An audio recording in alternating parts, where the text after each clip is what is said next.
Ajeti i respektit dhe i dashurisë, ajetul mawadda.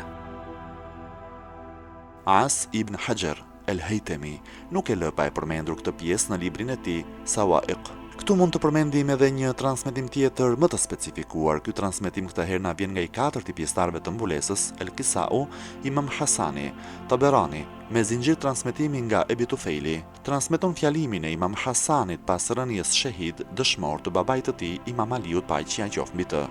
Tha këtë fjali mes shumë fjalive: unë jam i biri i atij që përgëzoi, jam i biri i atij që paralajmëroi, jam i biri i të dërguarit të Allahut, jam i biri i atij që i ftoi njerëzit te e vërteta, i biri i atij që i ndriçoi njerëzimit rrugën e drejtë, unë jam i biri i atij që u dërgua mëshirë për gjithë botët, unë jam prej ehli bejtit, të cilët u pastruan nga Allahu dhe dashuria dhe vilajeti për ta u bë detyrim për besimtarët.